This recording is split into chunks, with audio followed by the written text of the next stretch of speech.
রবিবার সকালে ইরানের রাষ্ট্রীয় সংবাদ মাধ্যমে ইরানের সর্বোচ্চ ধর্মীয় নেতা আয়াতুল্লাহ আলী খামেনির নিহতের খবর প্রচার করা হয়। সরকারি টেলিভিশন চ্যানেল IRIB তাদের প্রতিবেদনে বলেছে, তাদের সর্বোচ্চ ধর্মীয় নেতা শহীদ হয়েছেন।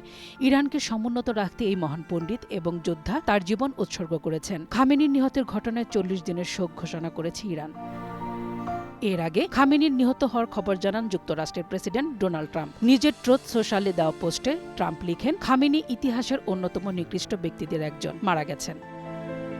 রয়টার্সের প্রতিবেদনের তথ্য, আয়াতুল্লাহ আলী খামেনি গতকাল শনিবার সকালে তেহরানের নিজ কার্যালয়ে হামলায় নিহত হয়েছেন। শনিবার সকালে তার প্রাসাদকে লক্ষ্য করে হামলা চালায় ইসরায়েলি ও মার্কিন সেনারা। তারপর রাতের দিকে ইসরায়েলি প্রধানমন্ত্রী বেনিয়ামিন নেতানিয়াহু খামেনি নিহত হয়েছেন বলে জানান।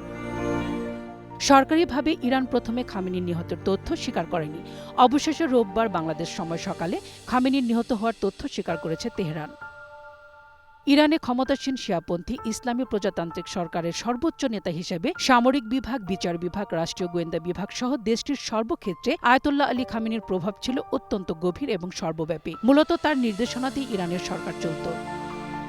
1979 সালে ইরানের তৎকালীন শাহ মোহাম্মদ রেজা শাহ পাহলিভকে হটিয়ে ইরানের জাতীয় ক্ষমতা দখল করে শিয়াপন্থী বিভিন্ন সশস্ত্র রাজনৈতিক গোষ্ঠী, শাহ বিরোধী রাজনৈতিক দল ও কমিউনিস্ট দলগুলো।